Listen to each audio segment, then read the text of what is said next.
నేనిప్పుడు 2010 నుంచి ధ్యానంలోకొచ్చాను. ధ్యానంలోకి రాకముందు ఆధ్యాత్మికంగా పూజలు, వ్రతాలు అయి చేసేదాన్ని. మా అమ్మ మాకు చిన్నప్పటి నుంచి ఫస్ట్ గురువు. ఆమె ద్వారా నేను ఆధ్యాత్మికంలో బాగా ఎదిగాను. తర్వాత 2010 నుంచి ధ్యానం పరిచయమైంది. నా మొదటి గురువు నరసారెడ్డి గారు.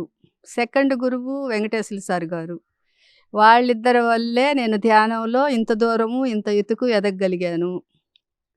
ఈ 10 సంవత్సరాలలో ఒక 3 సంవత్సరాలు బాగా చేశాను. ఓ 3 సంవత్సరాలు బ్లాక్ అయిపోయింది. నేను ఊర్లు తిరగటం ఏదో అంత లేదు. 2016 నుంచి మళ్ళీ స్టార్ట్ చేశాను. ఇప్పుడు బాగా ధ్యానం బాగా చేస్తున్నా. చాలామందికి పరిచయం చేశాను. సేవాదళ్ మెంబర్‌గా చేరాను. నందూరి శ్రీనివాసరావు గారు నాకు సేవాదళ్ మెంబర్‌గా మెంబర్‌షిప్ ఇచ్చారు. స్కూల్‌కెళ్ళి 3 నెలలొకసారి, 3 నెలలొకసారి ఈ స్కూల్ పిల్లలకి ధ్యానం చెప్పాను. మరి ఇంకా స్కూల్‌లో టీచర్సు నాకు సహకారం చేయలేదు. అందుకని చెప్పి నేను మానేశాను. సార్‌కి కూడా చెప్పాను నా పేరు తీసేయండని. వద్దులే అమ్మ ఉంచమన్నాడు. ఈ ఈయన పోయిన నెలలో మిట్టా మనోహర్ గారని ఒకసారి మా ఇంటికి క్లాస్ చెప్పనొచ్చారు. ఆయన సలహా మీద 20 అవర్స్ ధ్యానం చేయాలమ్మా మీ ఇంట్లో అని చెప్పారు. ఇంకా నరసారెడ్డి గారి ఆధ్వర్యంలో 24 అవర్స్ ధ్యానం చేసాము. ఓ 10 మంది, 15 మంది కలిసి 24 అవర్స్ కంటిన్యూ ధ్యానం చేసాము.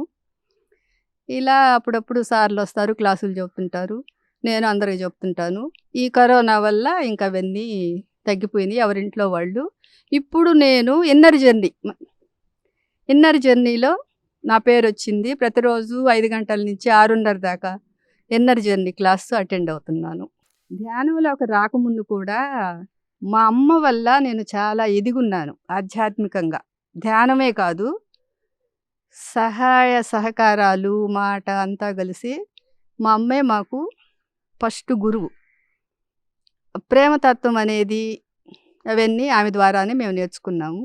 అది ఇప్పుడు ఈ ధ్యానంలోకొచ్చిన తర్వాత దాని విలువేందో తెలిసింది. ఈ క్షమ, ప్రేమ అనే దాంతోటి కొంచెం ఫాలో అవుతున్నాము. అలాగే కంటిన్యూ అవుతున్నాను. మాంసాహారం 10 సంవత్సరాల నుంచి 2010లో ధ్యానంలోకొచ్చిన మరుసటి నెల నుంచే మాంసాహారం మానేసాం. అసలు ఈ రోజుకి ముట్టలేదు. ఈ మధ్య సారు తెల్లగడ్డలు తినొద్దన్నారు. తెల్లగడ్డలు కూడా 2 సంవత్సరాల నుంచి తెల్లగడ్డలు కూడా తినటం లేదు. అందరికీ చెప్తున్నాను. అంతకుముందు కొంచెము ఏ పనికి ముందుకెళ్ళాలన్నా కొంచెం బెరుగ్గా ఉండేది. ఇప్పుడు ఈ ధ్యానంలోకొచ్చిన తర్వాత ఫ్లైట్ ఎక్కటానికి కూడా చాలా హ్యాపీగా పెద్ద చదువు లేదన్నమాట నాకు. నేను 5 క్లాసులే చదివాను. ఇంగ్లీష్ రాదు. అయినా కూడా ఫ్లైట్‌లో ఎక్కి హ్యాపీగా అమెరికా ఎళ్ళి వచ్చాను. వచ్చేటప్పుడు ఫ్లైట్ మిస్ అయినా కూడా ఏమి కంగారు పడలేదు. హ్యాపీగా గమ్మున కూర్చున్నా పోయినప్పుడు పోదాంలే అని. వాళ్ళే ఏదో 2 ఫ్లైట్లు ఎక్కిచ్చారు. క్షేమంగా హైదరాబాద్ చేరాను. నేనేం కంగారు పడలా. కేవలం ధ్యానం వల్ల. నాకేమి ఇబ్బంది కలగలేదు, బాధపడలేదు. మనోధైర్యము, ప్రశాంతత వచ్చింది నాకు. 2010 నుంచి ఒక్క సంవత్సరం కూడా నేను మిస్ అవ్వలేదు. ప్రతి సంవత్సరము కర్తాళ్ ఎళ్తున్నా. ప్రతి సంవత్సరము వెళ్తున్నా కర్తాళ్. ఒక్క సంవత్సరం కూడా మిస్ అవ్వలేదు. ఒక్క సంవత్సరం మాత్రమే మిస్ అయ్యాను. లాస్ట్ ఇయరు కర్తాళ్ ఎళ్ళాను. నాకు ఏదో ఒక కర్మ ఉన్నట్టుంది. కాలు ఇట్ట మెలికబడింది. మెలికబడి ఒక 4 రోజులు షెడ్‌లోనే ఉన్నాను. ఇంక అస్సలు సార్ క్లాసులకు కూడా ఎళ్ళలేదు. కూర్చొని షెడ్‌లోనే ధ్యానంలో ఉన్నాను. తర్వాత ఒక మేడం క్యూర్ చేసింది. చేశాక నేనొక తప్పు చేశాను. నేను నలుగురికి క్యూర్ చేశాను. కాలు బాగా ఎక్కువైపోయింది. అప్పుడు నాకు బండి శ్రీనివాస్ గారు నాకు ఎదురయ్యారు. నీ కర్మ ప్రక్షాళనం అవ్వాలని చెప్పి ఇక్కడొచ్చింది. ఇదే దెబ్బ నువ్వు పాకల్లో ఉన్నట్టయితే మంచంలో ఉండేదానివమ్మా. ఇక్కడే వచ్చింది కాబట్టి నీ కర్మ ప్రక్షాళనం అవుద్దని చెప్పారు. ఈ 5 నెలలు ఎక్కడికి ప్రయాణం చేయకనో ఈ ధ్యానం వల్ల కాలు నొప్పి పూర్తిగా తగ్గిపోయింది. హ్యాపీగా ఉన్నాను. 2010 నుంచి సార్లు నెలకొక మాస్టర్‌ని, ఒక నెలకొక మేడంని తీసుకొచ్చి మన ఇంట్లో క్లాసులు పెడతానే ఉన్నారు. పెట్టంది ఎప్పుడు లేదు. ఈ కరోనా వల్లే పెట్టలేదు. ఒక 25 మంది, 30 మంది సార్లొచ్చి మన ఇంట్లో క్లాసులు పెట్టారు. 40 రోజులు ధ్యానం చేసాము. అక్కడ 9 రోజులు కళ్యాణ మండపం తీసుకొని రోజు ఒక మాస్టర్‌ని పిలిసి ధ్యానం చేసాము.